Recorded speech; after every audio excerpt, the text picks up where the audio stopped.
All right, it's 7 o'clock. That means it's time for Toolbox Tuesday. I want to thank you all for coming out tonight and joining our weekly webinar. This is our webinar designed to help put tools in your toolbox to help you pound out problems and sharpen your saw. I have some bad news for all of you who are attending. I know we had a guest presenter coming in and talking about the club officer role, vice president education. However, something came up, they weren't able to make it, so you're stuck with me. So I'm gonna try something that we haven't tried before. I'm gonna try to manage the webinar and present. And it's a big subject. We're talking about the grand kahuna of all club officer roles. It is the vice president education. And really the VP education is the program quality director of a club. And we're going to spend some time today. We're going to be going through the role. We're going to start off by looking at what's in the club officer handbook, because that's that's always my first source of information when we're talking about club officer roles. And so I'm going to share my screen here, I think. And I'm going to go to the Club Leadership Handbook. Now, I've already gone in here and downloaded or grabbed the Leadership Handbook. I like using the online version, and we've talked about this in previous webinars. If you have your paper handbook, that's great. You can make notes in it. You can put Post-it tabs in there. You can mark it up. In a pinch, you can always Google the Club Leadership Handbook, and I'm just going to do it in a new tab here. So if you type in Club Leadership Handbook, and so we're going to type that in, and I'm telling you that the very first always is right from Toastmasters. So it's easy to find. Once you've got the Leadership Handbook, you can scroll down to the table of contents.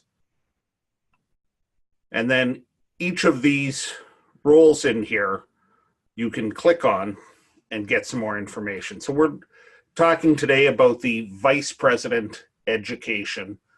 So we'll click here and it takes us right to this page. Now, if you're like me, you're probably going, Dave, I can't read it when it's that small. So I'm going to make it a little bit bigger. And we're going to kind of run through here. And I was reading this week as we were getting ready for this webinar. The club constitution is probably something that we don't go back and read often. And it's got some information. And I just want to start here. It says that the Vice President Education, of course I'm reading right here, is the second ranking club officer, is responsible for planning, organizing, and directing a club program, which meets the education needs of the individual members.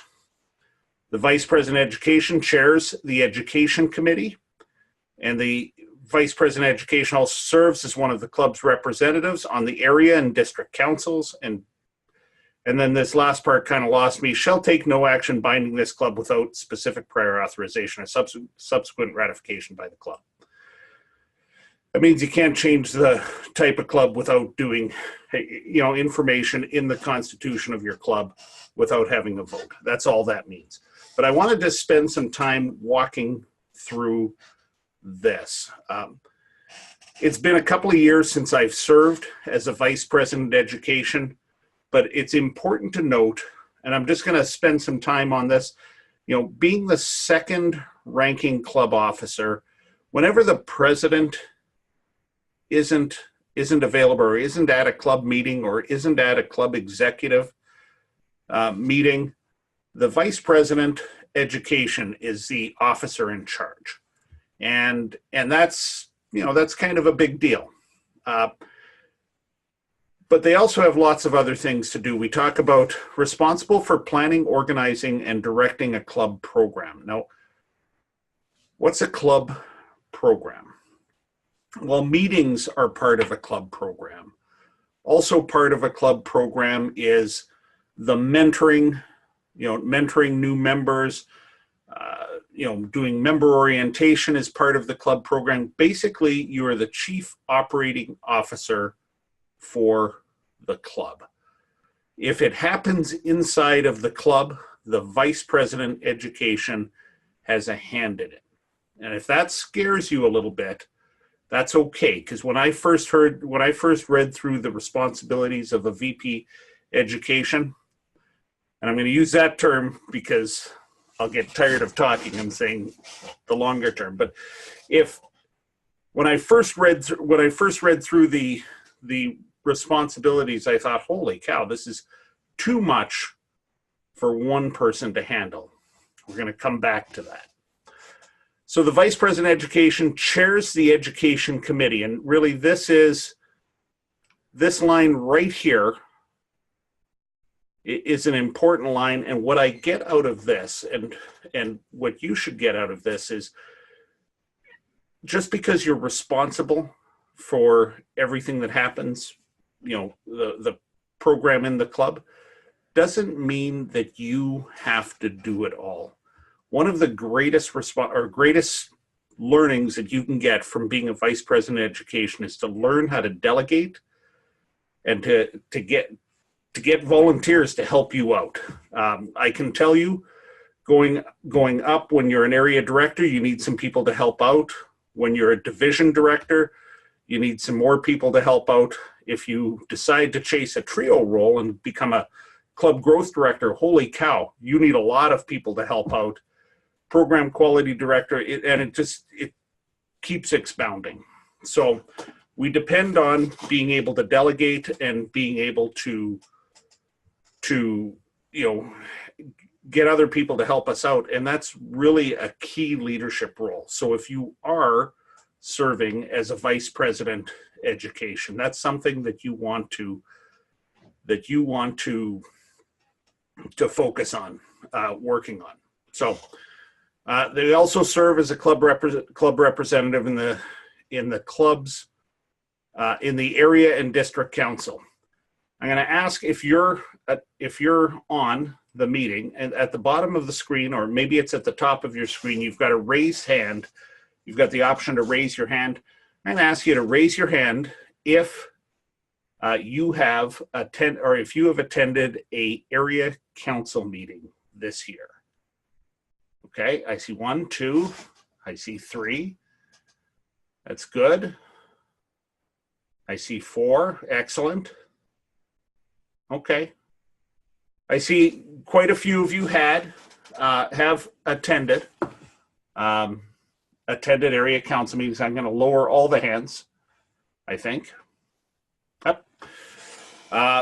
And that's great. It's one of the things that we were really pushing our area directors this year, that it's important to get out, and it's part of developing a relationship with your clubs or with their clubs. And if you are invited to an area council, please understand that your area directors are being asked or being pushed pretty hard to do this.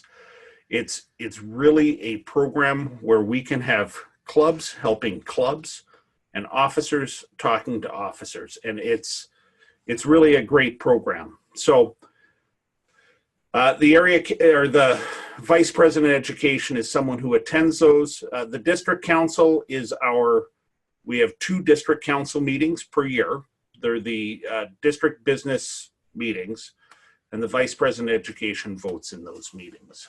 So our next one will be at our spring conference on April 27th, which is going to be a lot of fun. So if you're up for a fun business meeting, come out to that. Let's see. So let's run into some of the key responsibilities. So the vice president of education is responsible for the club schedule. Now, a lot of different ways that clubs schedule people to do meetings. Some clubs, the vice president of education will schedule everyone in advance. And some clubs, they pass around, I've seen some clubs where they pass around a a chart where you can sign up for roles. And then I've also gone to some clubs where it seems like, we wait and see where, who's going to show up to the meeting, and then we assign the roles. And I'm going to tell you that the best clubs that I've seen, the vice president of education has an active role in making sure that all the roles are filled. Whether you hand out a slip that people sign up, or whether you assign people roles, that's a club by club thing. But we shouldn't be going into a meeting where roles are not assigned. If you happen to get a guest and there's nobody assigned to do roles, your club is going to struggle, and the guest is going to say, the guest is going to see something where, it just doesn't look organized. So we want to make sure that we schedule roles in advance. Let's see, I was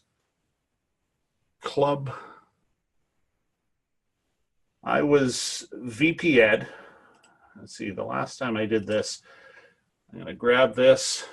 I was VP Ed for a club, it was quite a few years ago. And what we used to do is we would schedule out, and we met, we didn't meet every week. So we were meeting every other week. And I would have, the next 3 meetings scheduled. Actually, I had more than the next 3 meetings, but this is what I would bring to the meeting, and I would hand it out, and this, or I'd hand it around, and we'd have people sign up if roles were open. But these were, it's an important thing to schedule roles, and get them out there and let people know that they've got an upcoming role. Let's see, if your club uses Free Toast Host, which is our website, that can be set up to send out reminder emails. If you don't know how to use Free Toast Host, I'm going to invite you back to our next session, which is going to be on how to use Free Toast Host.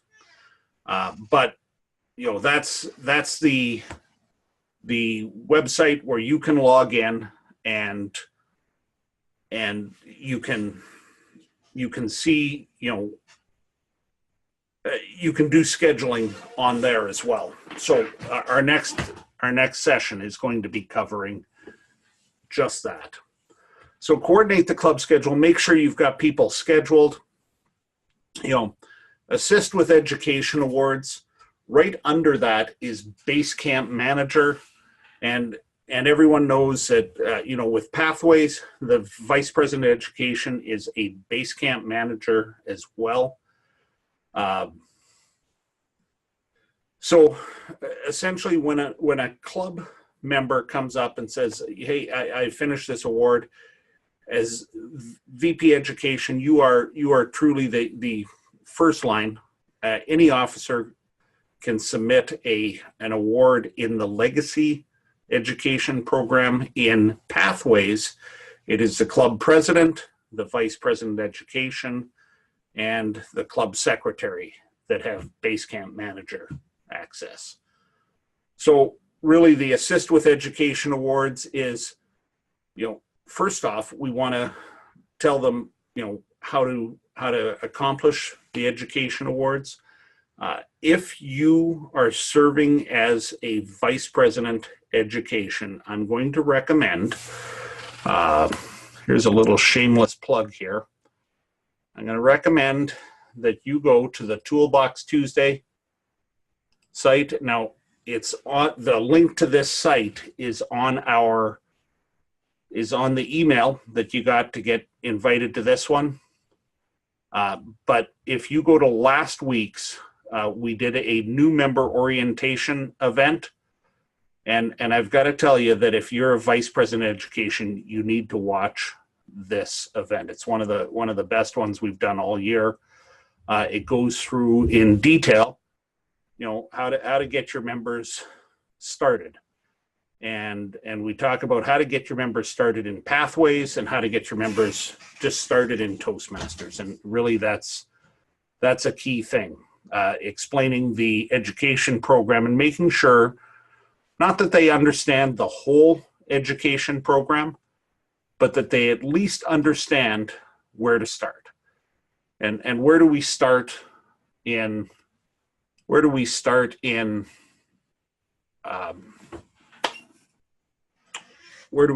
pathways? Well, it's the icebreaker. Get them to the icebreaker. Get them to choose their path, I guess, is really where we get them to start. So help them understand that. Make sure that you're looking at pathways. And I know that there's some people out there who feel that pathways is confusing. And when we get to Q&A, we may get some questions on that. But it's key as a vice president of education to do a little bit of self-learning and get so that you at least understand how to go through and choose the path and how to get there. Again, if you're not familiar, our Toolbox Tuesday, we did way back in September, we did a choose your path. And this is just a workshop on how to go through and choose your path. And this is, if these are available for you, they're available for all of your club members as well. So we've got that information out there. Let's see, plan speech contests. I've got to tell you that speech contests are really a great thing that Toastmasters does. And it makes me sad a little bit that not every club gets excited about speech contests. And as a matter of fact, there's quite a few clubs out there that don't participate in speech contests. And I'll tell you the truth, there is nothing that I have done as a Toastmaster that has accelerated my speaking ability and accelerated my self-confidence more than competing in a speech contest.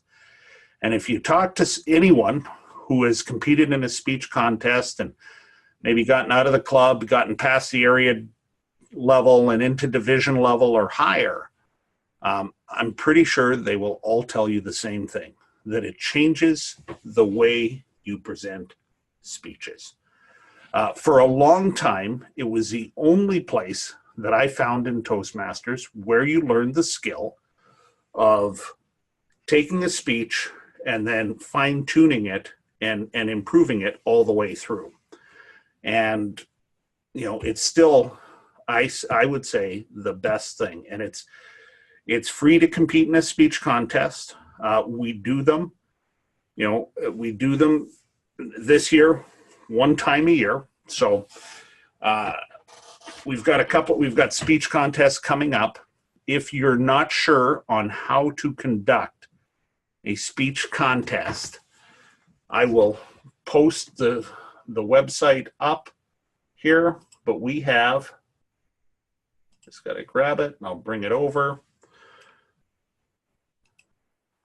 The website here is d106tm.org/speech-contests. And it goes through here. If you're not sure and you attend our club officer training, this is one of our things that we are going to go through here. So why are speech contests important? They make a difference in your club members' experience with Toastmasters.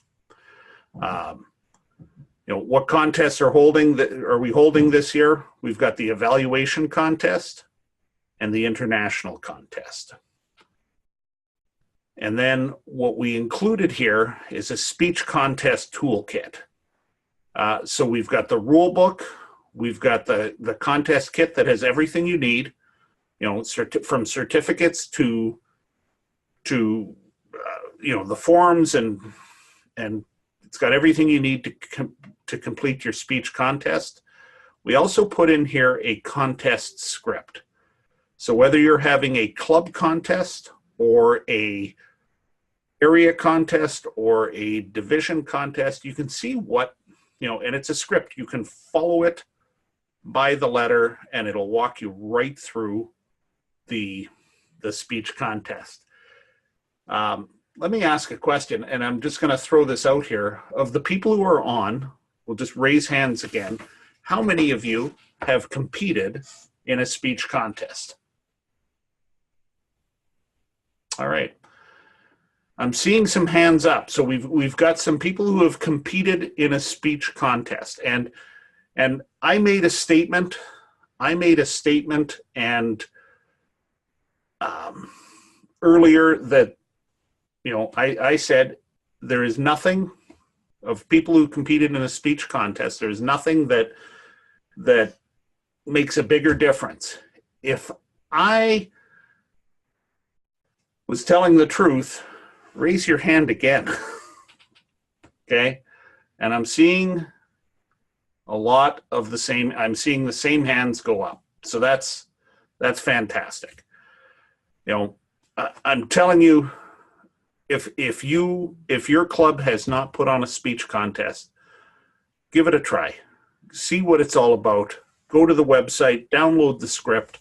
It's a simple thing to do. You can do it in a normal club meeting, and encourage people to come out. They won't regret it if they do. Nobody ever does.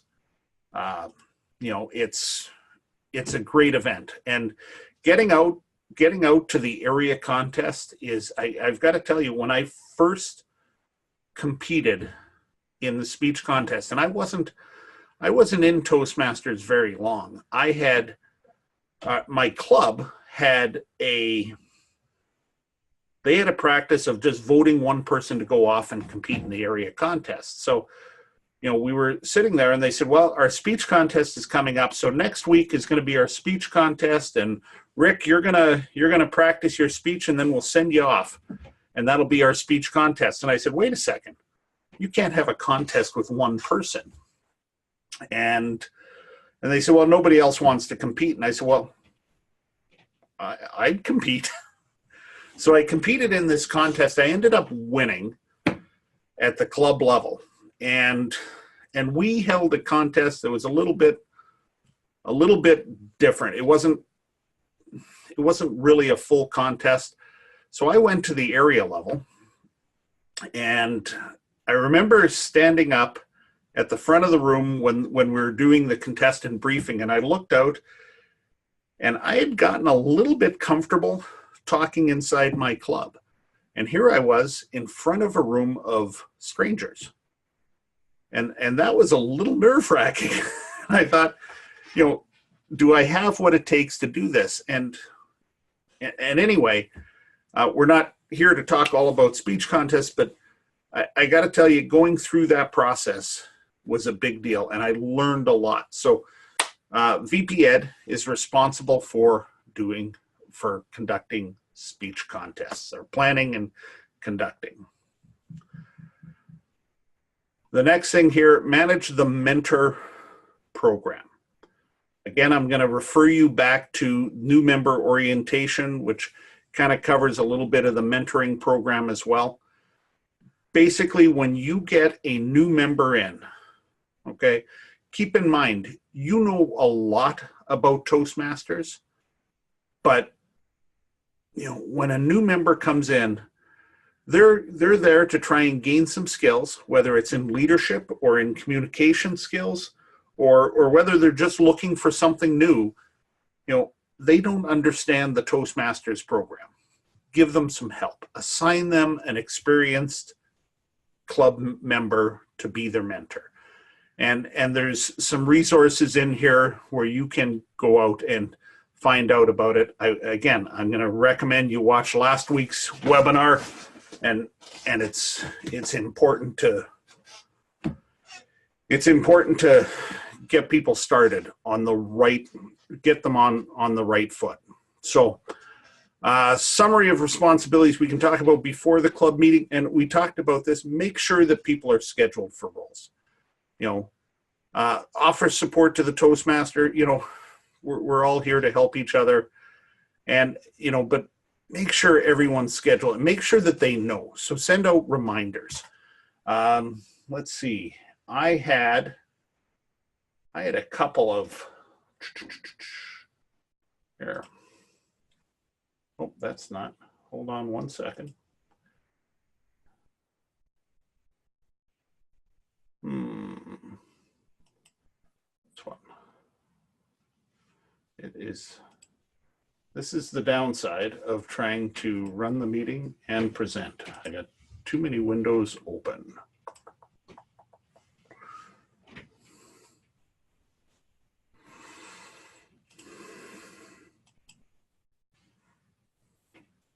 I don't know where that is. All right. I had a couple of emails that I sent out for Toastmasters, and what I did is I just created a template. And again, this was my template for when I was scheduling roles. And you can create your own, or I can attach this to the meeting. I had one that was specific for new members. It was quite detailed, and it went through each of the steps. And this is actually for a new Toastmaster. So the first time they get scheduled for Toastmasters, and I went through the steps, and then I gave a couple of links to things that could help them out. I had a second one that was for, if you've got someone who is an experienced Toastmaster, it is just not going to show up. Okay. If you have someone who's an experienced Toastmaster, then you don't need as busy of a template. It is, here it is. If someone's done it, and you're sending out an email, attaches the schedule and the agenda templates, within 7 to 4 days, populate, fill out the agenda, take care of changes to the schedule, contact the speakers, and bring copies of the agenda to the meeting. Let me know if you have any questions. And I just sent this out. And it was a template. It was easy for me to create a copy-paste email out to the Toastmaster each week. Remind them that they have a role. Make sure that you have a Toastmaster. Make sure you have a general evaluator, and then assign the Toastmaster to verify his speakers. Assign the general evaluator to verify the evaluation team. Remember, being in charge of everything doesn't mean you have to do everything. If you can delegate the tasks, then that's an important leadership skill. All right. At club meetings, we want to make sure that people have the roles assigned, they understand. Greet guests, that's the responsibility for all officers. In the handbook here, we talk about common scenarios that Vice President Education, face. And they've got a couple of examples. I'm not going to read them to you. These you can find and run through. I'd rather get into a little bit of the Q&A, and then they've got some information. So we've talked about a couple of things that I had some thoughts on. We talked about delegation, and I'd like to take just a few minutes to talk about this. This is perhaps one of the most important and underutilized education skills that we have out there. And there's, there's really 5 steps to doing a successful delegation. And the first one is deciding to delegate. When you look at the VP education role, there's a lot of things that you have to do. And find the ones that you add value to and do those exceptionally well. If you've got some things that maybe you can't do as well, and one of the examples that I have as program quality director, I can't do social media very well. So I delegate that. I've got other ways to get that out there. We still need to communicate on social media when we post these websites or when we post these webinars. They have to get out there. But we've delegated that off. So I've got a different way to do it. So decide what to delegate.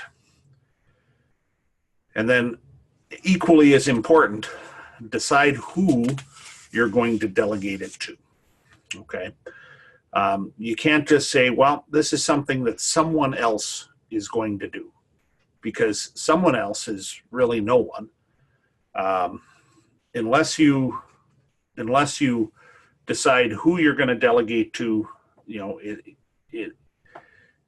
you're just kicking the can down the road, and it's going to end up coming back to you. Once you decide who to delegate to, you want to assign that responsibility. And I'm going to, I don't think I have to tell you that if you just go, you're going to do this, and because I said so, that really doesn't fly. If you've got, first off, we're all volunteers in Toastmasters, whether you're the district director, the program quality director, or the vice president of education. We're in volunteer roles. Quite often, the best way to get someone to buy in is to ask. And when you ask, make sure you explain and be honest with it, what it is that you're expecting to happen out of this. And then give them authority to do it, and just say, you know what, I trust you, and I want you to do this. And then set up, the last one. So the fourth one was grant authority. The fifth one is to establish accountability. And again, remember, it is, these things are your responsibility, or if you're trying to delegate something that's your responsibility, you want to have a follow-up system. So, so let's meet in a week and we're going to talk about this. And that's, and then set up a regular means for accountability. I think, if you can do that and keep communication lines open, it's a great skill to learn as a vice president of education, and that transcends Toastmasters, really. If you can delegate well, you can lead well. And if you can learn to delegate for volunteer organization, you can learn to delegate anywhere. Tell you what, I want to make sure that we have some time for questions, and I'm not entirely sure how well this is going to work.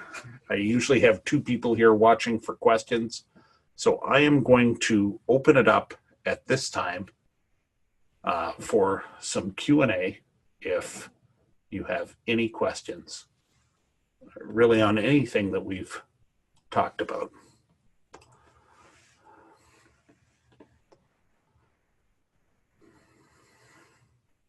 All right, I see a hand up. Mike, I'm going to let you talk.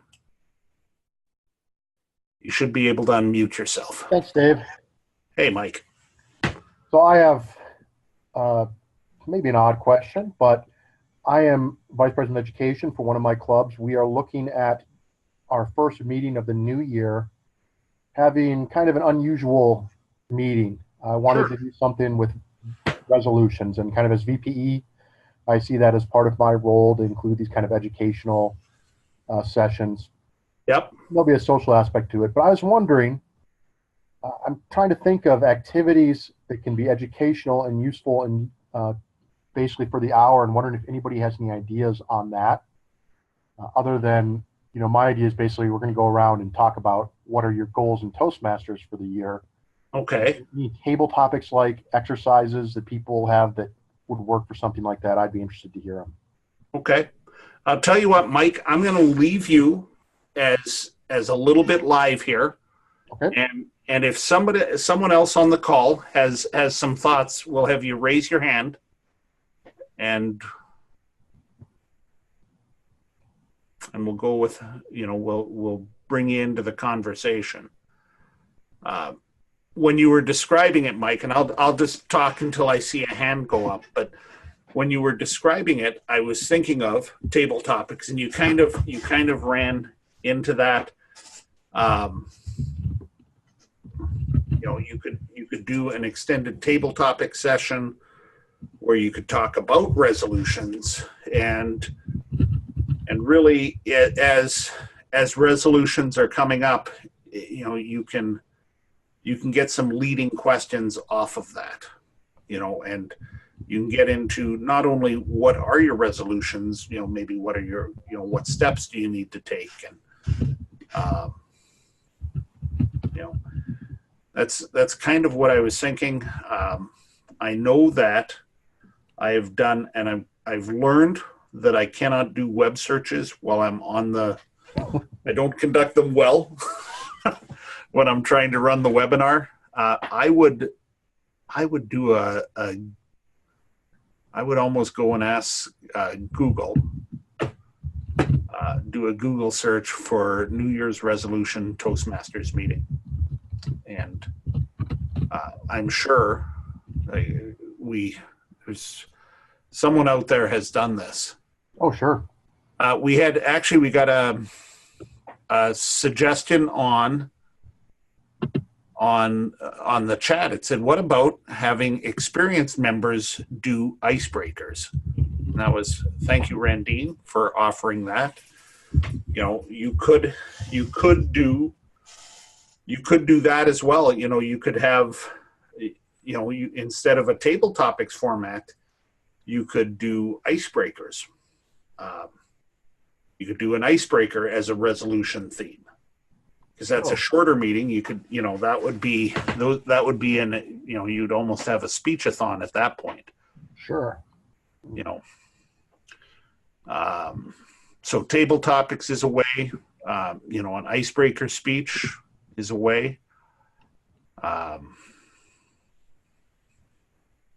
Yeah. We're getting pretty late in the year. It's about 355 days since I made that resolution that I haven't done yet, but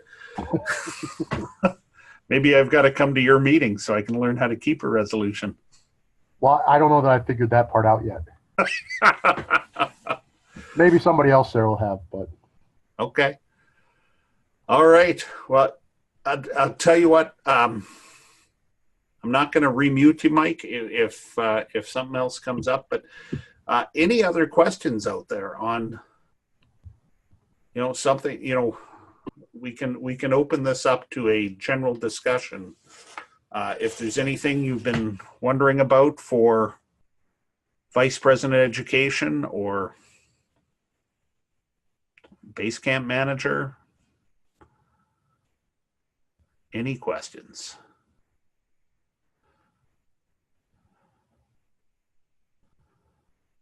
Hey, we did get a chat item, and I'm not sure if I think everyone can see the chats.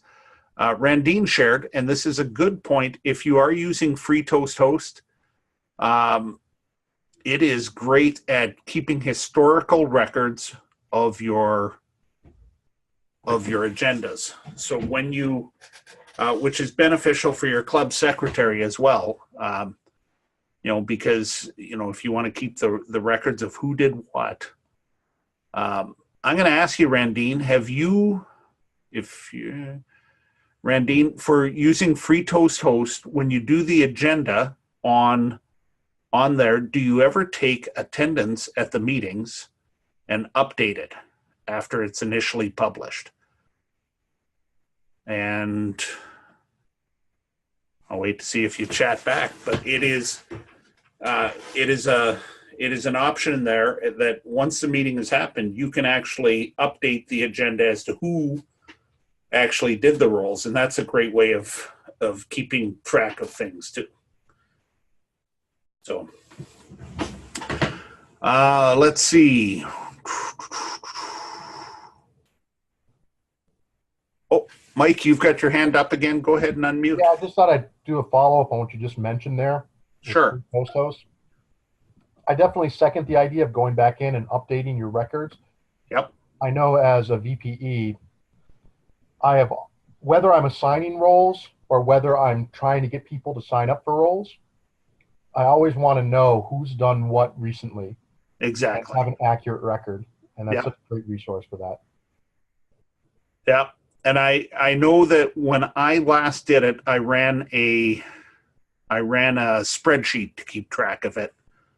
And then you'd have to update it because what'll happen is someone will miss a week and you want to get them back in the schedule, and if they missed a speaking role, and one comes up, boy, it'd be good to get them back in. So you have to keep track of that, as you're going through. All right, let's see. Randine, let's see, you've put down, and now you can mark them as reconciled on Free Toast Host, and Free Toast Host lets you know by hovering when each member last did the role. Hey, that's fantastic.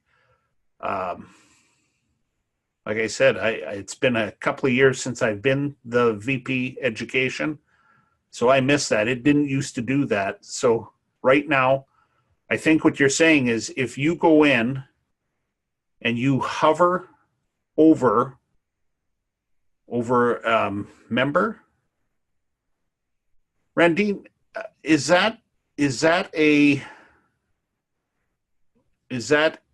on the agenda, or is that just on the membership list?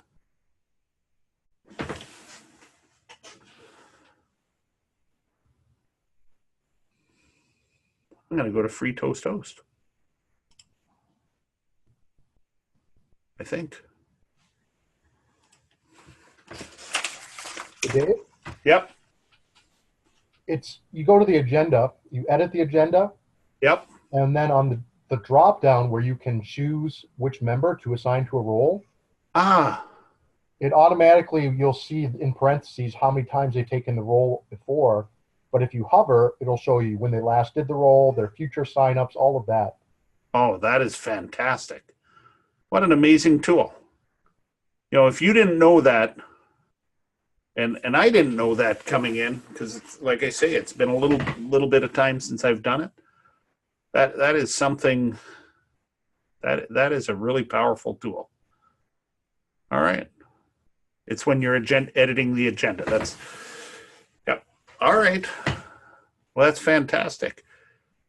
What else do we have?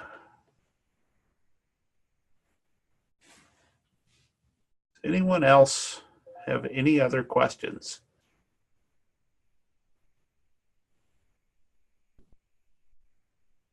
Well, I'll tell you what. Free Toast Host 3. Fantastic. Oh, Juanita, I see your hand up. I'm going to allow you to unmute yourself. Thank you very much, Dave. You're welcome. What our club does is, because we're a mostly online club, we use email, send out the agenda. Yep. We are very small. We are a max of 10 people who are all very busy. And maybe the traffic was making them unable to be there, or because they're a doctor and the only one in the clinic, they couldn't leave.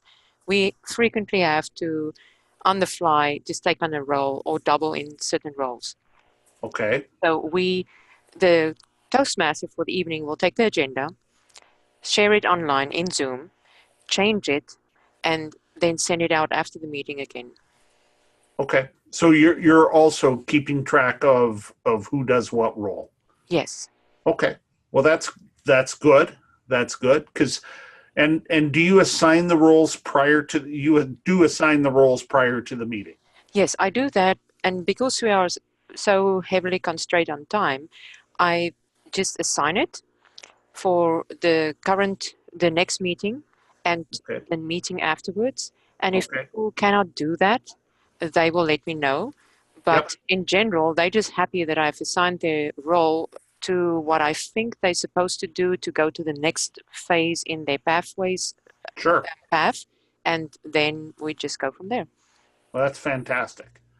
I tell you what, I've mentored a few VP educations, and one of the things I say is Like, don't just schedule the next roll. Schedule at least 2 out, or 2 or maybe 3 out, and that way, there are some experienced Toastmasters who you can assign a speaking role to them with very little notice. But when people are getting started, they like to know when they're going to be speaking. They like to prepare for it. So I think it's important to plan ahead and give people enough notice so that they can prepare for it and they don't feel like they're coming in unprepared.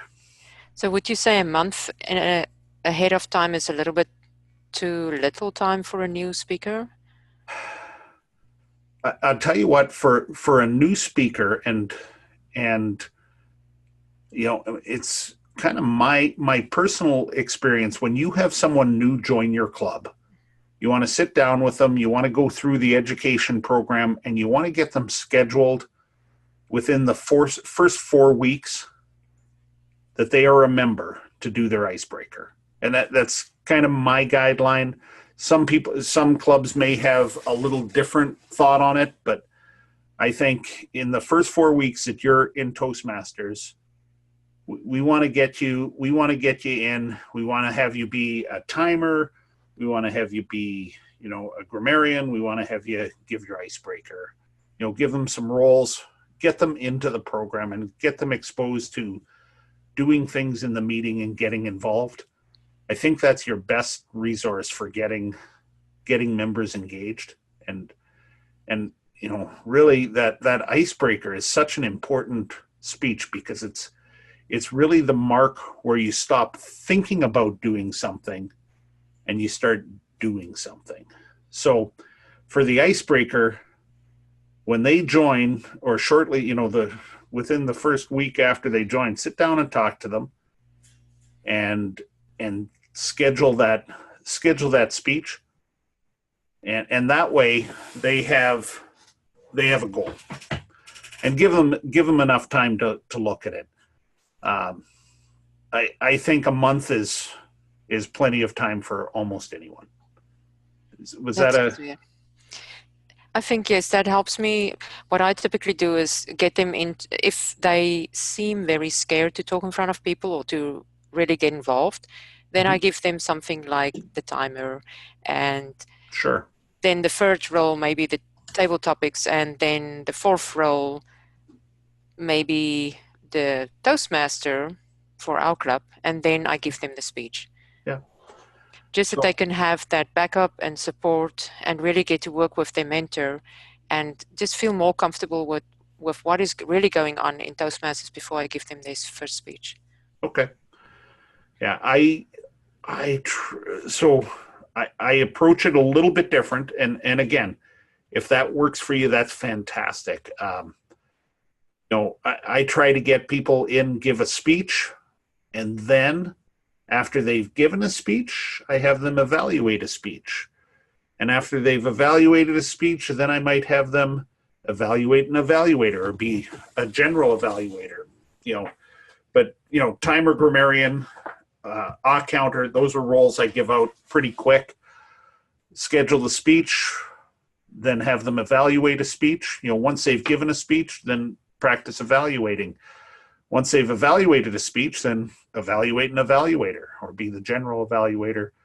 And once they've done that, then I kind of graduate them to Toastmaster. It's almost the last role that I give them, because it's for a new member, it's quite often the most nerve-wracking one, because it feels like you're up there running. Well, you are up there running the meeting. Yes. So. Yeah, that makes sense. And it follows the pathways method, what you described. I suppose it does. Yeah. I hadn't thought of it that way, but that's kind of my role for bringing new people on as in Toastmasters. Thank you. All right. Well, thank you for sharing. Let's see. We've gotten quite a few things written on the chat window. Some people are going to procrastinate, like cramming for finals, no matter how much in advance you schedule them. Absolutely. In the new pathways, they first evaluate after the first 3 icebreaker and 2 in the evaluation project. Yeah. I agree. So.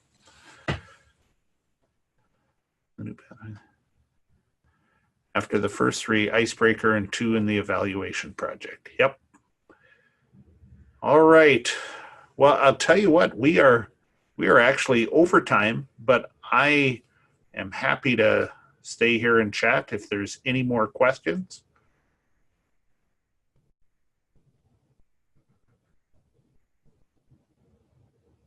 All right. Not seeing anything. So I'll tell you what, I'm not gonna close the meeting right away, but I'm gonna thank you all for coming out.